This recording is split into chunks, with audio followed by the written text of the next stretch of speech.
प्रधानमंत्री नरेंद्र मोदी आज श्री सत्य साईं बाबा की 100वीं जयंती के भव्य समारोह में शामिल हुए।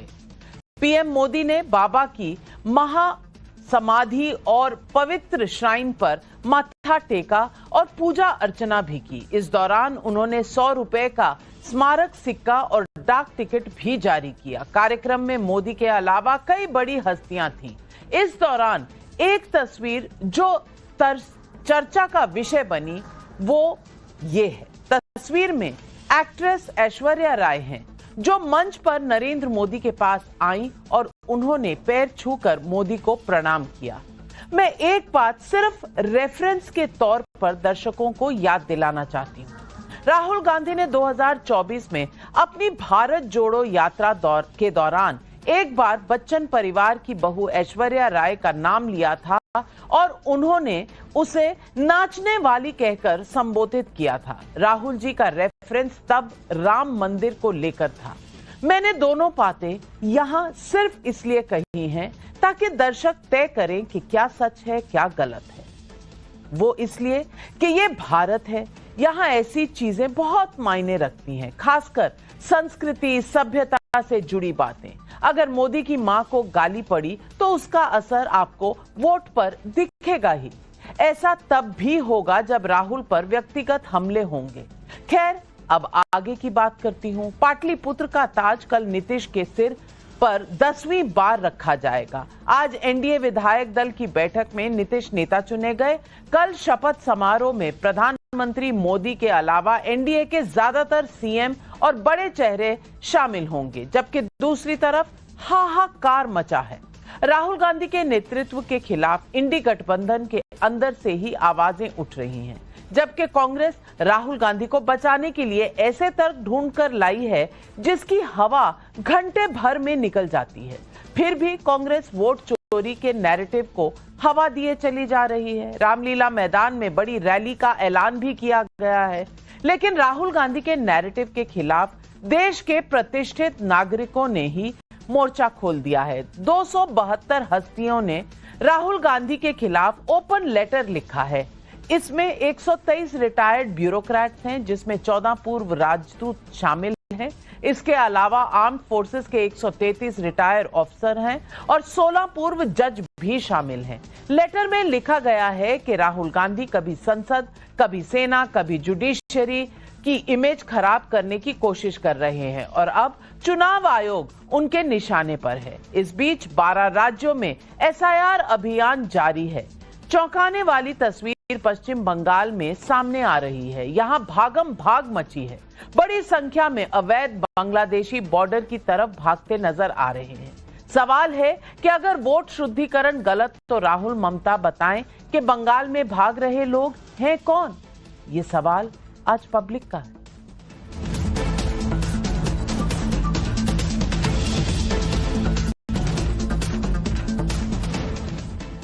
पिछले कुछ दिनों से पश्चिम बंगाल से आ रही तस्वीरों ने पूरे देश का ध्यान अपनी ओर खींचा है। लोग अपना अपना सामान लेकर बंगाल छोड़कर बांग्लादेश बॉर्डर पार करने जा रहे हैं।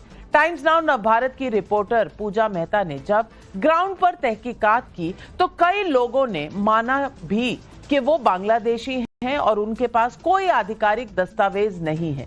लोगों ने ये भी माना कि एसआईआर की वजह से वो बंगाल छोड़कर वापस बांग्लादेश जा रहे हैं। ऐसे लोगों को लेकर बीजेपी तृणमूल कांग्रेस आमने सामने है। आगे बढ़ने से पहले मैं आपके सामने एक छोटी सी ग्राउंड रिपोर्ट रखना चाहती हूँ, इसे देखिए। अपनी बांग्लादेश থেকে কবে এসেছেন? এই 7-8 মাস আগে। আপনার কাছে কোনো লিগ্যাল পেপার ডকুমেন্ট কিছু ছিল? না। এখন চলে যাচ্ছেন কেন? ভাই ऐसा शुरू হয়েছে এই কারণে চলে যাচ্ছি। तो आप लोग बांग्लादेश से कब आए हो इधर? बहुत दिन आगे आएगा। कितने दिन पहले? 3 बছর होगा। 3 साल हो गया। तो अभी क्यों वापस जा रहे हो आप लोग? फिर जाएगा। काटमान नहीं करते पारता है, भय लगता है, डर लगता है। डर लग रहा है? नीचे जाने भय आता है। एसआईआर का डर लग रहा है? हाँ। फिर कैसे आए? बॉर्डर क्रॉस करे जी? बॉर्डर क्रॉस करे। तो जब बॉर्डर क्रॉस किया तो किसी ने पकड़ा नहीं? जी ना। तो अभी क्यों वापस जा रहे हो? দেশের নাগর আমরা আপনাদের দেশে আমরা আছি, ওনাদের অসুবিধা হচ্ছে, ওই জন্য আমাদের দেশের বাংলাদেশে ফিরে যেতে চাই। आप लोग वो डर से जा रहे हो वापस?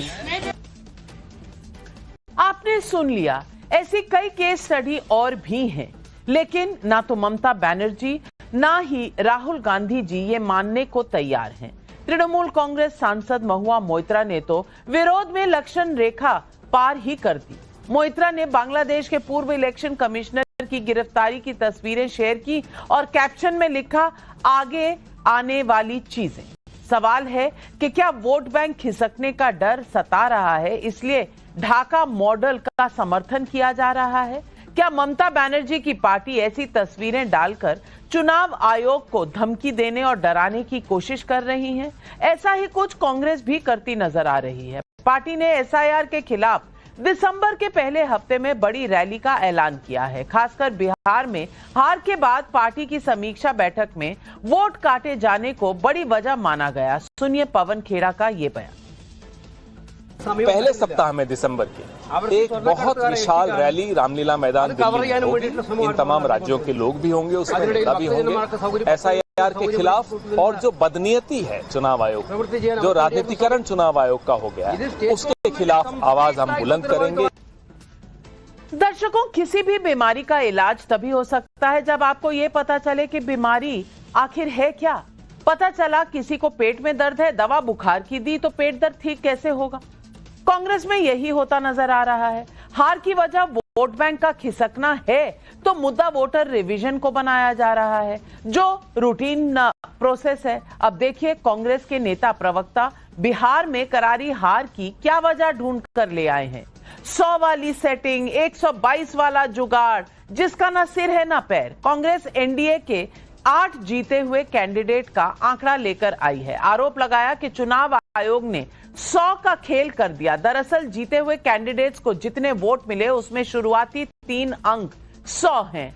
फिर कांग्रेस बीजेपी के जीते 5 नेताओं की एक लिस्ट लाई। आरोप लगाया कि चुनाव आयोग ने 122 का अच्छा जुगाड़ किया है। इन कैंडिडेट्स को जितने वोट मिले उसमें शुरुआती 3 अंक 122 हैं। कांग्रेस के ये तर्क समझ से परे हैं। ऐसे आरोपों में कांग्रेस खुद ही फंसती दिख रही है। पंजाब, कर्नाटक, हिमाचल प्रदेश, तेलंगाना में जहां कांग्रेस और इंडी गठबंधन की जीत हुई, वहां पर भी ऐसे कई उदाहरण दिखेंगे जहां जीतने वाले कैंडिडेट को मिले वोट के शुरुआती नंबर एक जैसे दिखते हैं। एक नहीं 10-10 ऐसे कैंडिडेट हैं। पंजाब में 2017 में हुए चुनाव का फैक्ट मैं आपके सामने रखती हूं। अमृतसर नॉर्थ, राजा सांसी, तरन तारण, जलंधर कैंट और राजपुरा से जीते हुए कांग्रेस उम्मीदवारों को मिले वोट के शुरुआती अंक 59 है। तो कांग्रेस के आरोपों के मुताबिक इन 5 उम्मीदवारों की जीत के लिए 59 की सेटिंग हुई थी। इसी तरह पठानकोट, मुकेरिया और दसूया में जीते कांग्रेस उम्मीदवारों को मिले वोट के शुरुआती अंक 56 है।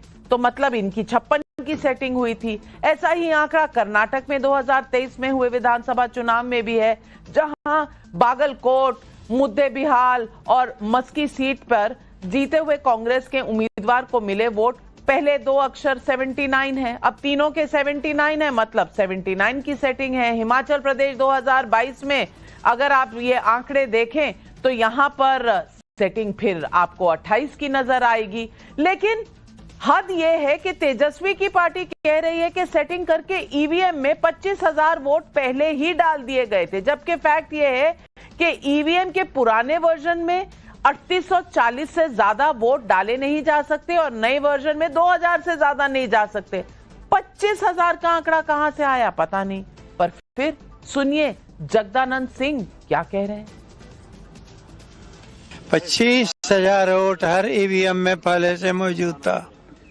25,000 हर ईवीएम में, और इसके बावजूद भी हमारे 25 जीत गए, तो हम लोग इसको सौभाग्य समझते हैं। लेकिन देश का दुर्भाग्य है कि देश जा कहाँ रहा है। इतने भांति भांति के आरोप के बाद भी इंडी ब्लॉक में राहुल के नेतृत्व को लेकर क्लेश हो रहा है। टीएमसी ममता को आगे कर रही है, समाजवादी पार्टी अखिलेश को कमान देने की बात कर रही है, तो कांग्रेस अखिलेश पर हमलावर है। सुनिए रविदास मेहरोत्रा और इमरान मसूद को।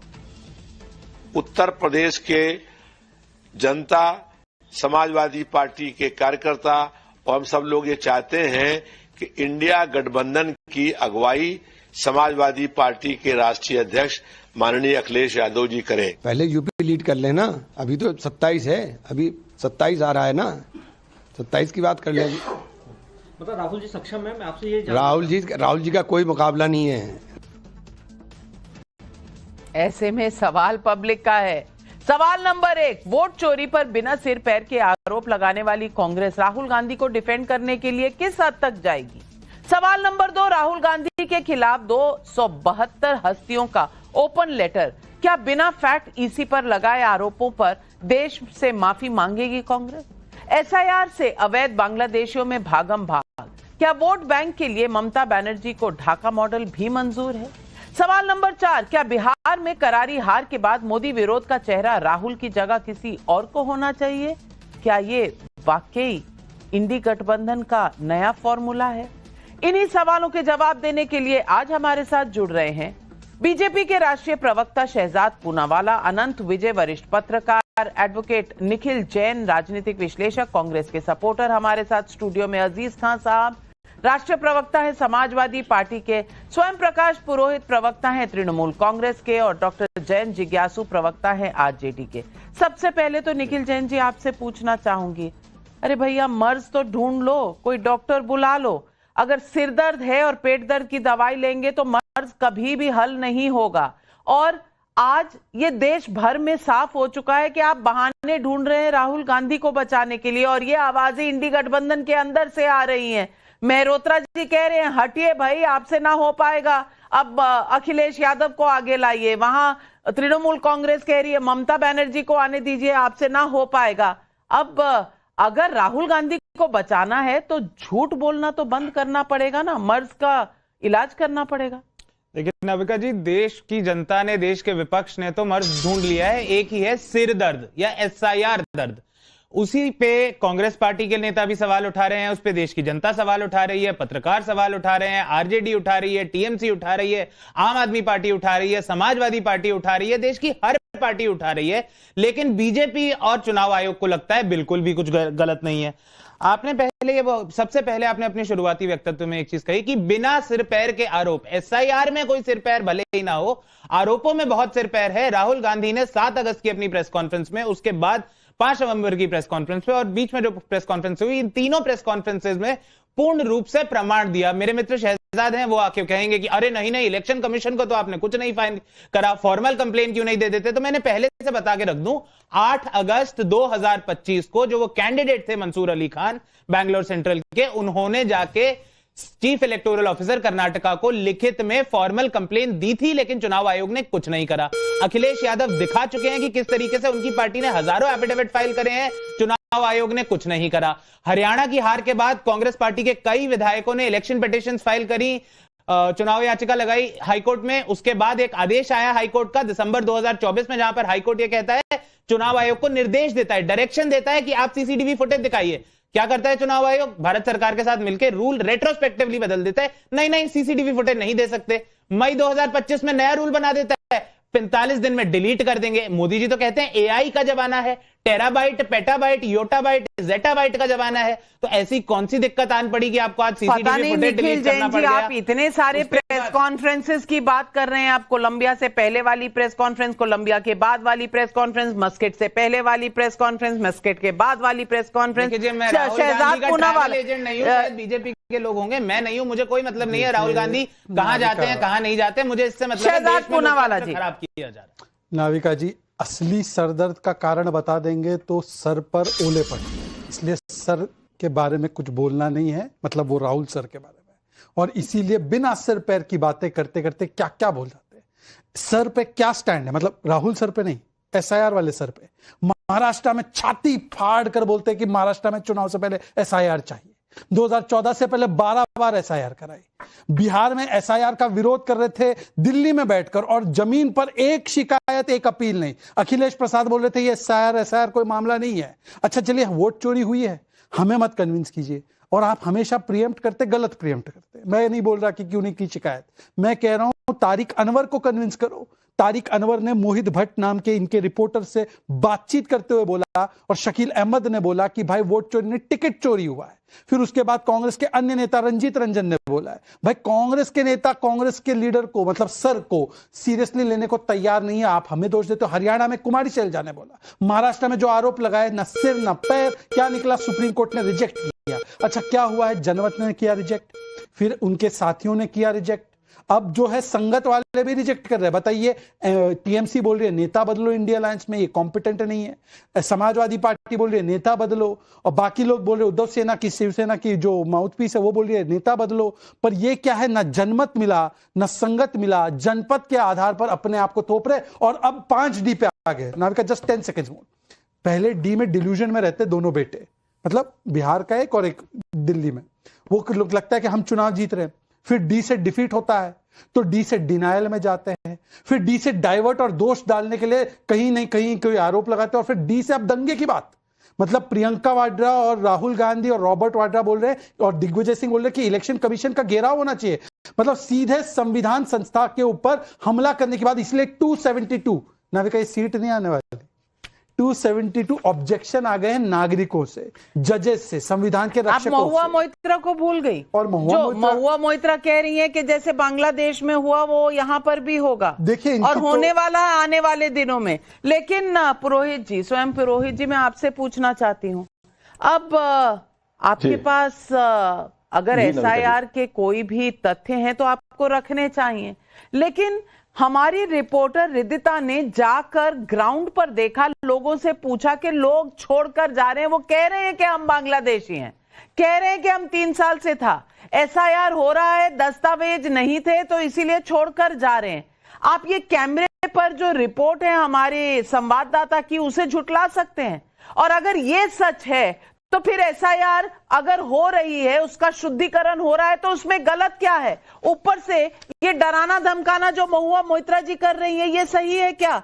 सवाल का जवाब दीजिएगा, क्योंकि ये रिपोर्ट्स जो हमारे रिपोर्टर लेकर आए हैं ये गलत नहीं है, ये बीजेपी की सुनी सुनाई बातें नहीं है, ये ग्राउंड जीरो की रिपोर्ट है। नहीं, देखिए, आप आज हमारी प्रधानमंत्री स्वर्गीय इंदिरा गांधी का जन्मदिन था, उनकी पुण्यतिथि पर पूरा देश उनको याद कर रहा है, और बांग्लादेश बनाने वाली वो नेत्री जिनकी वजह से आज बांग्लादेश है, आज के दिन उनको जन्म जयंती है भाई। मगर जिस तरह से जाति और धर्म के नाम पर ये भारतीय जनता पार्टी वाले घुसपैठिए की रट लगा रहे हैं, 99% ये खुद ही बोल रहे हैं एनुमरेशन फॉर्म जमा हो चुके हैं। हमारी नेत्री क्या कह रही है, हम तो खुद रक्षा शिविर लगा करके लोगों के फॉर्म भर रहे हैं। तृणमूल कांग्रेस का कर्मी आपको हर गली में मिलेगा। अगर 99% फॉर्म वितरित हुए हैं तो इसमें तृणमूल कांग्रेस का कर्मी भी BLO के साथ में BLA की भूमिका निकाल के घर घर में गया है। मगर हमारे नेता अभिषेक बनर्जी ने क्या कहा, उन्होंने कहा अगर किसी भी एक जेन्युइन वोटर का नाम कटा तो हम लाखों लोग लेकर के इलेक्शन कमीशन का घेराव करेंगे। इसमें कहां गलत है? लोकतंत्र में यह अधिकार नहीं है। सुप्रीम कोर्ट में मामला चल रहा है, लोकतांत्रिक तरीके से लड़ाई लड़ी जाती है। इस पे दंगे कराने की बात कहां हो गई? दंगे करने की बात जो ढाका की सड़कों में हो रहा है वो कब हो रहा है? जब excess of everything is bad, जब जरूरत से ज्यादा अत्याचार जनता पर होता है, उनका शोषण होता है, जिस तरह से हिटलर करते थे। आज वही माहौल अगर देश के अंदर में अगर एक व्यक्ति बना रहा है, कुछ लोग सिर्फ देश को चला रहे हैं, कुछ लोग, बाकी सबकी आवाज बंद कर दी गई है, कुछ नहीं कर सकते हैं। ऐसा जो माहौल है 2 महीने की स्वयं पुरोहित जी मैं आपसे 2 सवाल पूछना चाहती हूं। आप कह रहे हैं आपके लोग हर BLO के साथ लगे हुए हैं, तो फिर SIR सही है ना? SIR सही है जो हो रहा है, शुद्धिकरण हो रहा है, सही है, आप कोऑपरेट कर रहे हैं, तो दिक्कत क्या है? और मैं आपके साथ बिल्कुल सहमत हूं कि किसी भी जेन्युइन वोटर का वोट नहीं कटना चाहिए। ये देश में हम सब आपके साथ हैं, तो दिक्कत कहां है? Make it simple. हाँ, तो फिर ये बांग्लादेशी कहां से निकल कर जा रहे हैं? ये बांग्लादेशी 3 साल से क्यों छुपे हुए थे? इसका भी तो जवाब देना पड़ेगा ना आपको। अच्छा सुनिए नविका जी, जरूर देंगे। बहुत बहुत दुर्भाग्य का विषय है नविका जी कि आप मीडिया की होकर के आपको यह नहीं पता कि BSF कौन कंट्रोल करता है। गृह मंत्री अगर उसका जवाब नहीं दे पा रहे हैं कि यह है नविका जी कि आप मीडिया की होकर के आपको यह नहीं पता कि BSF कौन कंट्रोल करता है? गृह मंत्री अगर उसका जवाब नहीं दे पा रहे हैं कि ये घुसे कैसे 2 साल पहले, 2 साल पहले कौन थे गृह मंत्री? हमारे नेता अमित शाह जी। हम नहीं, आपका समय आएगा तब दीजिएगा शहजाद जी, प्लीज थोड़ा सा समय समाप्त हो रहा है। आप जब घुसने दे रहे हैं तब आपने नहीं दिखाया, तब मीडिया भी सोई हुई थी। 2005 में कौन घुसने दे रहा था? 2005 से पहले कौन घुसने दे रहा था? जब ममता बनर्जी चिल्ला रही थी लोकसभा में, आप वहां थे कि नहीं थे मुझे नहीं पता। मैं वहां मीडिया गैलरी में लोकसभा में बैठी थी और ममता बनर्जी का पूरा गुस्सा मैंने देखा है अपनी इन आंखों से, और इस तरह से कागज उन्होंने स्पीकर पर फेंके वो मैंने देखा है। लेकिन रो पड़ी थी ममता बनर्जी। आज उसी से डिनायल में है। शहजाद पूनावाला पहले कहते थे एक भी बांग्लादेशी नहीं है, घुसपैठिए हैं नहीं, तो ये निकल कर कौन जा रहा है? और अब कह रहे हैं कि हम सहयोग कर रहे हैं, तो फिर एसआईआर गलत कैसे है?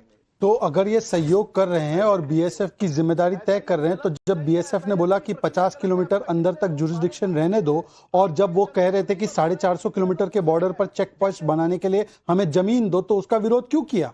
बीएसएफ को ना काम करने देंगे, और जब ये घुसपैठिए बाहर जाएंगे या घुसपैठियों को डिटेक्ट, डिलीट और डिपोर्ट किया जाएगा, तब उसका विरोध भी करेंगे। स्वयं जी, अब आप मुझे सिखा रहे थे कि मेरा समय आएगा, आपका समय आएगा, आप मेरे समय पर भी घुसपैठी की तरह बोल रहे हैं। अब घुसपैठिया बनना आपकी आदत है, फितरत है, डीएनए है। तो सुन लीजिए भाई, समय दूंगी आपको, मैंने बहुत समय दिया, अब जवाब भी तो सुनने पड़ेंगे ना। अब दूसरी बात यह है कि अगर घुसपैठिए थे ही नहीं तो 2005 में ममता बनर्जी क्या चाह रही थी? कौन चाहे, वो कौन से वोटर थे जिसके खिलाफ उन्होंने पेपर्स फेंके? पॉइंट 1, पॉइंट 2, ये संविधान की बड़ी बातें करते ना।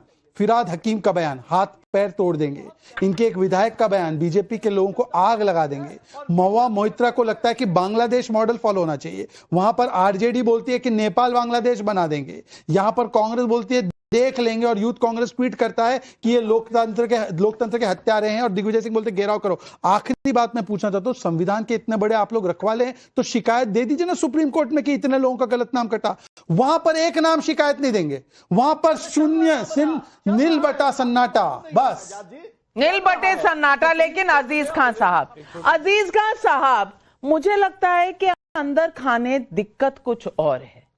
आप जानते हैं, तृणमूल कांग्रेस जानती है, वहां पर उद्धव ठाकरे जी की पार्टी जानती है, सब जानते हैं कि दिक्कत ईवीएम में नहीं है, वो आप कहकर देख चुके हैं। दिक्कत एसआईआर में नहीं है, दिक्कत आपकी लीडरशिप में है, यानी कि इंडिया गठबंधन की लीडरशिप। राहुल गांधी जिता नहीं सकते किसी अलायंस पार्टनर को, इसलिए तो वो मेहरोत्रा साहब कह रहे थे कि राहुल गांधी हटे, अखिलेश यादव बने, तभी लीडरशिप क्वालिटी आएगी और लोगों के मुद्दे उठाए जाएंगे। कहीं लोगों के मुद्दे से आप किनारा कर चुके हैं। कभी आप कहते हैं कि संविधान खतरे में है, कभी एसआईआर खतरे में है, कभी इलेक्शन कमीशन खतरे में है, कभी ईवीएम खतरे में है।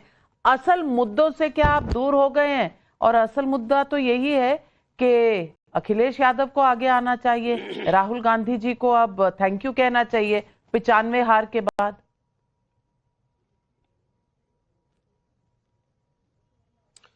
देखिए नाविका जी, सबसे इंपॉर्टेंट बात यह है कि हमारे नेता जमीनी नेता है और जमीन पर काम करते हैं, ये कोई हवाई बात नहीं है।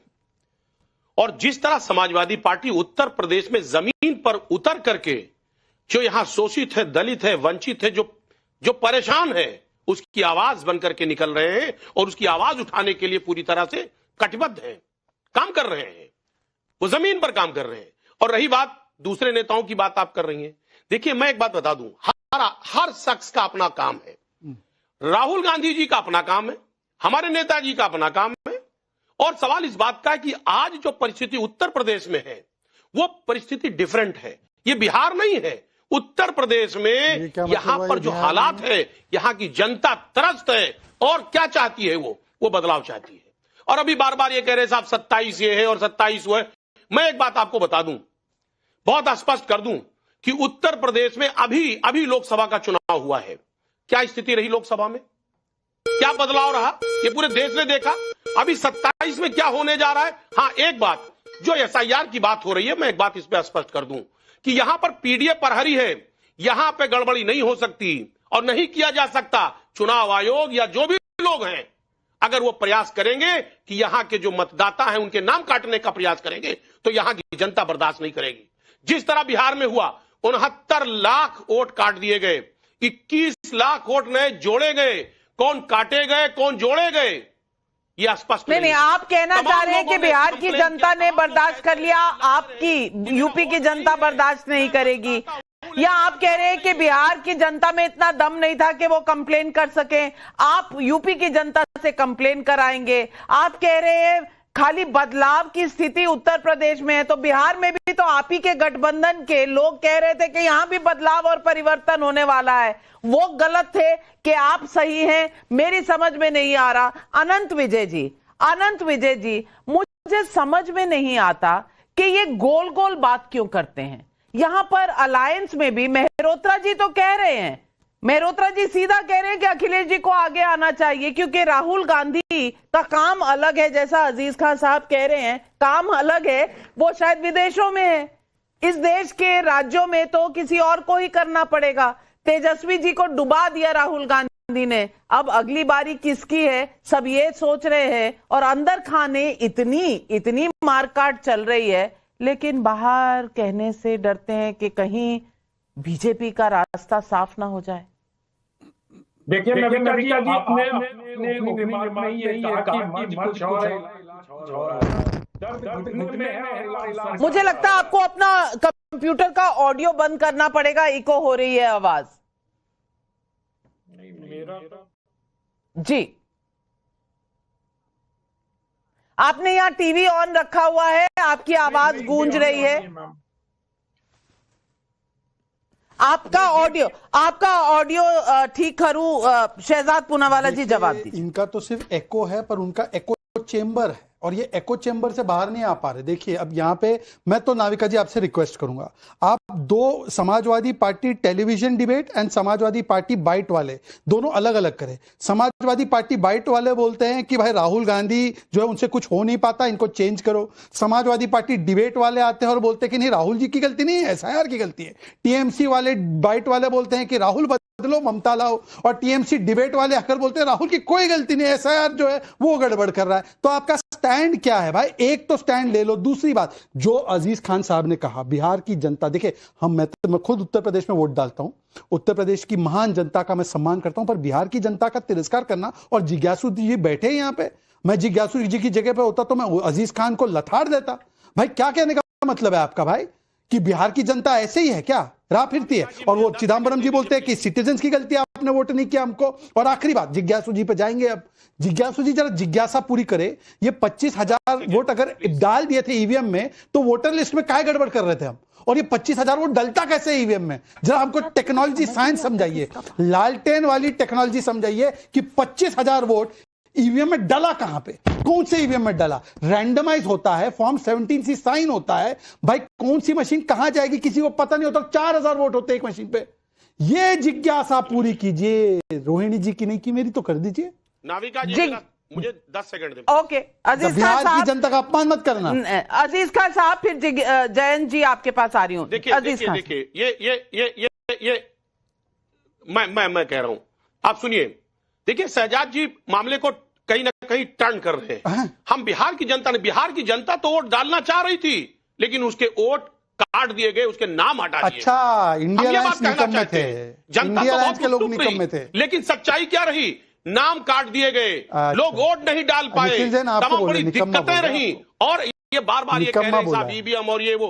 एक बात आप जान लीजिएगा, नहीं ये निकम्मे तो है, राहुल की टीम निकम्मे रहेगा। ईवीएम पे सवाल कभी खत्म नहीं हो सकता है। ईवीएम का सवाल आप ईवीएम का सवाल करते जाइए। वो हमेशा कहा जाता था, हम स्कूल में पढ़ते थे तब भी कहा जाता था, अपनी पढ़ाई पूरी ना हो तो कोर्स को, एग्जामिनर को, टीचर को सब दोष देते हैं। लेकिन जिज्ञासु जी, क्या बिहार की जनता इतनी सक्षम नहीं है कि बिहार की जनता तय कर सके कि वो आवाज उठाएगी? आज अजीज खान साहब कह रहे हैं कि बिहार में जो हुआ सो हुआ, यहां यूपी में नहीं होने देंगे, यहां बदलाव होगा। आपने कम कोशिश की थी बदलाव के लिए, लेकिन डुबाया तो राहुल गांधी ने। अब मर्ज को पहचानेंगे नहीं, दवाई के लिए ढिंडोरा पूरे शहर में।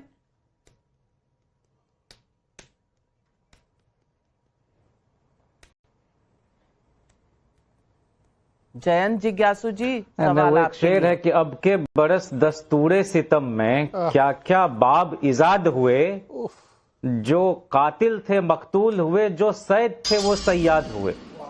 तो इसलिए ये सारी जिम्मेदारी इस देश में अगर मतदाताओं पर डाल दी जाए कि वोटर लिस्ट में ठीक ठीक नाम जुड़वाना भी उन्हीं का दायित्व है, पोलिंग स्टेशन पर जाकर उनका वोट जिनको डाला है उन्हीं को डाला, इसको भी चेक करना उन्हीं का दायित्व, स्ट्रांग रूम तक ईवीएम ठीक से पहुंच जाए इसकी पहरेदारी भी उन्हीं का दायित्व, और काउंटिंग हॉल के अंदर ठीक ठीक उनका वोट काउंट हो, टेबुलेशन ठीक हो, कंप्यूटर पर चढ़े ठीक से, ये भी उन्हीं को विजिलेंट रहना है।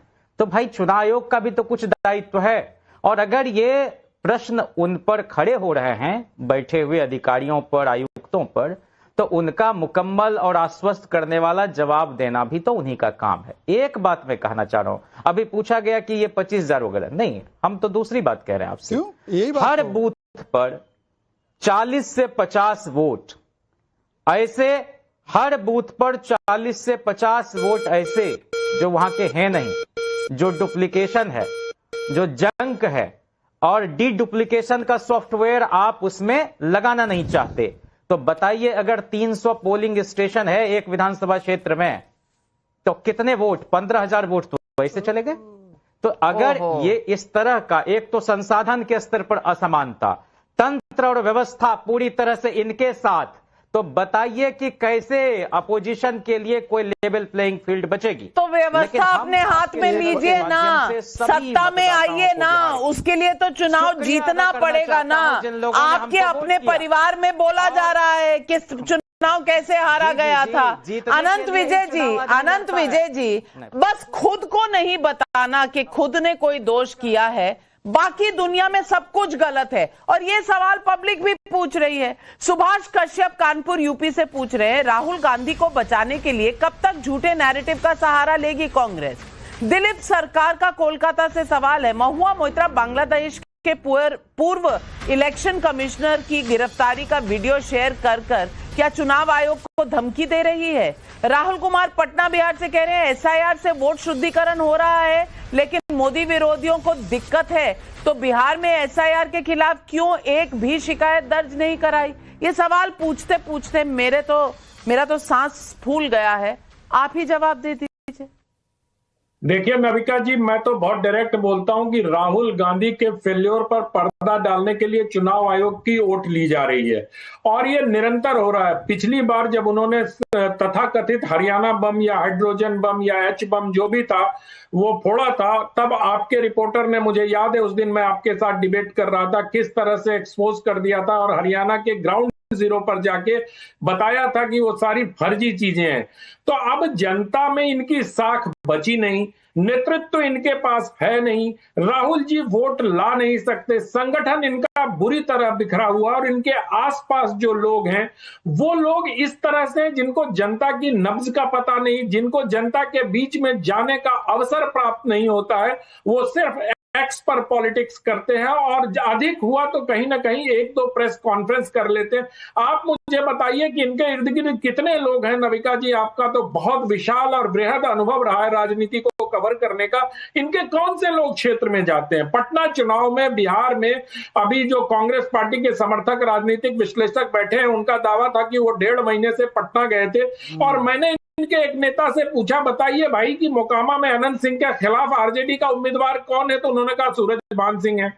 तो अब इस प्रकार की अगर जानकारी होगी और सामने का चुनाव लड़ने वाला जिसके पास आंकड़ों को लेकर हर चीज होगा, तो चुनाव कहां से लड़ेंगे? आप तो सिर्फ कोई बहाना ढूंढेंगे, जैसा आप कह रही थी कि एग्जाम में फेल हो जाएंगे तो पता चला कि टीचर पर, इन्विजिलेटर पर, जाने किस किस पर आरोप पड़ लेंगे। तो राहुल गांधी के बस की राजनीति है नहीं, ये कांग्रेस पार्टी को समझना होगा। जबरदस्ती उस व्यक्ति से राजनीति करवाई जा रही है। मुझे तो ऐसा ही लगता है कि उनको राजनीति नहीं करनी चाहिए, और उनको राजनीति के अलावा समाज सेवा आदि। निखिल जैन जवाब दीजिए। निखिल जैन जवाब दीजिए। जैन जी, आ रही हूं आपके पास। नाविका जी, मुझे बहुत बारी समझ नहीं आता कि अनंत जी को राहुल गांधी और कांग्रेस की चिंता देश से ज्यादा क्यों है। यहाँ पर देश के वोटरों के अधिकार की बात हो रही है, यहाँ पर प्रूफ के बाद पूरा विपक्ष प्रूफ दे रहा है। छोड़ दीजिए, आपको राहुल गांधी जी नहीं पसंद, वो सब सबको पता है। आनंद जी, आपको राहुल गांधी से पता नहीं क्या दिक्कत है, वो देश देख लेगा, लेकिन जो बाकी नहीं ये भी सबको पता है कि आप दिन रात जो भी सवाल उठाएगा उसको राहुल गांधी से दिक्कत है। फिर हम ये कहेंगे कि आप सिर्फ उनका बचाव कर रहे हैं क्योंकि आप उनको बस लीडर बनाए रखना चाहते हैं, बाकी पार्टियां तो बचाव नहीं कर रही। सबसे पहले आपने तो इस चीज का खंडन नहीं करा, पर मैं एक चीज का खंडन करना चाहता हूं। कुछ देर पहले भाजपा के प्रवक्ता ने डिबेट में स्वयं प्रकाश पुरोहित जी को कहा, घुसपैठ तो आपके डीएनए में है। अब क्या ये पूरे ब्राह्मण समाज को देश के घुसपैठिया कह रहे हैं? मैं पूछना चाहता हूँ, अगर शायद गलती से निकल गया तो माफी मांग लीजिए, मुझे पता है आप ऐसा मैं जवाब देता हूँ, नहीं रखते हैं। मैं जवाब देता हूँ, इसी का दीजिए। अरे भाई आप सुन लो ना, मैं कर लूंगी एंकरिंग। हाँ, मैं जवाब देता हूँ। बस गजब बात है कि जिसके ऊपर बोला गया उसको कोई फर्क नहीं पड़ा और जिसको नहीं बोला वो एतराज जता रहा है। ये गजब का अपमान है कि वो उनको इसका मतलब सुनिए निखिल जी ऐसा है, सुनिए ना, ये आप लोगों की समाज का अपमान यही प्रॉब्लम है कांग्रेस सपोर्टर्स की, बेतुकी बातों पर ज्यादा अटेंशन। उन्होंने सीधी तरीके से कहा आप मेरे समय में घुसपैठ कर रहे हैं, मेरे समय में घुसपैठ कर रहे हैं।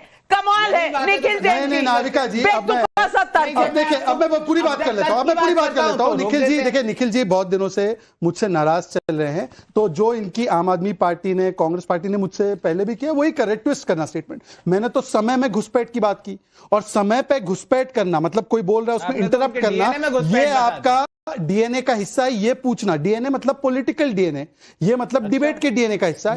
ये अब सुन लीजिए भाई, मैं आपके बीच में नहीं बोल रहा था निखिल जी, अगर आपको ये करना है तो फिर मैं भी आपके बारे में बहुत कुछ बोल सकता हूं। दूसरी बात, अभी आपने जो प्रधानमंत्री के बारे में बोला, मतलब आप ओबीसी समाज पे बोल रहे थे ना, मतलब अगर हर स्टेटमेंट को एक्सपैंड करना तो ओबीसी समाज को बोला आपने। अब सुन लीजिए, बेतुके की आर्गुमेंट के लिए मेरे पास समय नहीं है इस शो पर। जयंत जिज्ञासु जी, जयंत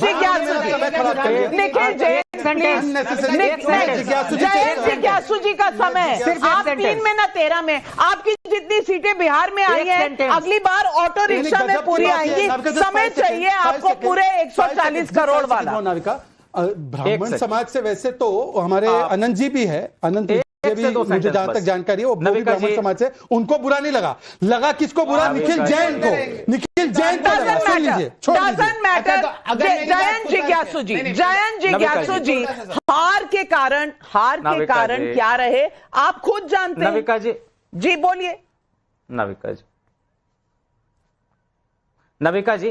नविका जी, मैं 1 से 2 सेंटेंस लूंगा, मैं जानता हूं कि आपकी भी बाध्यता है, समय खत्म हो रहा है। मैं कह रहा हूं कि अगर एक वोटर देश के अलग अलग राज्यों में 5 साल में 3 बार वहां का वोटर बन के वोट डालेगा तो ये कैसे काम चलेगा? राकेश सिन्हा जी दिल्ली में भी वोट डालते हैं, यहां भी अजीत झा उधर भी डालते हैं, इधर भी, जबकि मैं 10 साल से ज्यादा हो गए दिल्ली में रहे हुए, हमने दिल्ली का वोट नहीं बनवाया, वहां के वोटर लिस्ट में नाम नहीं जुड़वाया, हम हर बार यहां आते हैं। अब आप कहेंगे कि सैद्धांतिक रूप से क्या दिक्कत है, आवास बदल गया, लोग वहां रहने लगे। अरे भाई, तब तो जयंत जिज्ञासु जी, इस मुद्दे का वोटिंग वाले दिन राकेश सिन्हा जी अपना स्पष्टीकरण दे चुके हैं, लेकिन आपकी तर्कश में नए तीर हैं ही नहीं। किया क्या जाए, आप पुरानी बातें ले लेके दोहराएंगे। नई बात तो ये कही कि पहले 3 डिजिट 100 थे, हो हल्ला हो गया, चोरी हो गई। पहले 3 डिजिट 122 थे, चोरी हो गई। बाकी आपको एग्जाम्पल्स दिखा दिए। स्वयं पुरोहित जी, मैं आपसे बहुत संजीदगी से एक सवाल पूछना चाहती हूँ। शुद्धिकरण हो रहा है, बांग्लादेशी जा रहे हैं, या तो आपका पहला स्टेटमेंट गलत था कि बंगाल में कोई घुसपैठिए नहीं है, या दूसरा स्टेटमेंट गलत है कि भाई ये बांग्लादेशी क्यों उठे, यहां कैसे आए। मैं पूछना चाहती हूं, दोनों के बीच में भी तो एक सच है कि कहीं ना कहीं वोट बैंक बनाया गया था, अब कागज नहीं है, शुद्धिकरण हो रहा है, लोग वापस जा रहे हैं और आपके लोग काम कर रहे हैं बीएलओ के साथ। इससे अच्छी बात क्या हो सकती है? बहुत अच्छा नविका जी। देखिए, आज हम लोग 2025 में खड़े हैं, देश आजाद हुआ 1947 में। आपको पता है कितनी मारकाट के बाद लोग यहां घुसे। 1971 में बंटवारा हुआ, बंगाल के साथ हमेशा अत्याचार हुआ, दो ही प्रांत रहे, बंगाल और पंजाब, जिनके साथ अंग्रेजों के बाद में आज फिर ये अंग्रेजों की जो चाटुकारिता करते थे वो सरकार है, और वो वैसा ही रवैया 1946 का बनाना चाहती है। देखिए, तानाशाह जो होता है ना, तानाशाह को अदालत में और चुनाव में नहीं हराया जाता है। ये तो पश्चिम बंगाल में ममता बनर्जी शेरनी है, और यहाँ की जनता जो मां माटी मानुस के साथ खड़ी है, उनकी बदौलत उनकी दाल यहाँ नहीं गल पाती है। अन्यथा तानाशाह को हराने के लिए अमोघ अस्त्र एक ही है, जन आंदोलन, और वो जन आंदोलन आने का समय आ गया है। अगर इस तरह से अगर ये सरकारों को दबाया जाएगा, आप मुझे बताइए, नीतीश कुमार जी की आप खुद कह रहे ममता बनर्जी शेरनी है, तो कौन उनको दबाने की कोशिश कर सकता है? फिर वही घूम फिर कर संविधान और डिक्टेटरशिप का इल्जाम। मैं तो हैरान हूं कि तानाशाह की अभी व्याख्या की स्वयं पुरोहित जी ने। स्वयं जी बांग्लादेश में जो अभी उनका नेतृत्व कर रहा है, वो कौन सा चुनाव जीत के आया भाई? वो कौन सा चुनाव जीत के आया? और उसी मॉडल की वकालत भारत की सांसद कर रही है। मतलब अपने लोकतांत्रिक व्यवस्था को तो कचरे के डिब्बे में डाल दो, और वहां पे जहां पर चुना हुआ नेता नहीं है उसकी वकालत करो, और फिर बोलो कि हम तानाशाही के खिलाफ। आप तो तानाशाही की वकालत कर रहे हैं। दूसरी बात, अभी जिज्ञासु जी ने बहुत बड़ी बात की। उन्होंने कहा हर बूथ पे 40-40, 50-50 वोट फेक है। तो आपके बीएलए कर क्या रहे थे? वो निकम में बीएलए कर क्या रहे थे? और जिज्ञासु जी क्या 25,000 वोट मशीन में डाले या वोटर लिस्ट में गड़बड़ थी? जरा एक तो बताइए, या ना किसी के बारे में शिकायत है? इंस्टीट्यूशन के खिलाफ खोल दीजिए आप अपना पूरा नैरेटिव, और फिर कहिए हम कहां डरा रहे हैं, तानाशाह तो कोई और है। ये तस्वीरें आप दिखा रहे हैं, आप बता रहे हैं कि धमकियां क्या होती हैं, और फिर कह रहे हैं आप डेमोक्रेसी सपोर्ट कर रहे हैं। वाह, क्या बात है। आज हमने एक जनता पोल भी किया। वोट चोरी का नैरेटिव फेल, इसलिए अब कांग्रेस 100-122 वाली सेटिंग वाला नया बहाना खोज कर लाई है। सवाल पूछा 25,000 लोगों से, हां कहने वाले 77%, नहीं कहने वाले 20%, कह नहीं सकते 3%। यानी कि सारी दुनिया में अब ये जग जाहिर हो चुका है कि बस हर बार के बाद एक और बहाना, बहाने ही बहाने। क्या बहानों से जीते जाते हैं चुनाव? मैं नहीं कह रही, आप ही इसका जवाब दीजिए, क्योंकि पब्लिक है, सब जानती है कौन क्या कह रहा है, कौन कितने पानी में है। For more of such videos, do like, share and subscribe to ET Now Swadesh.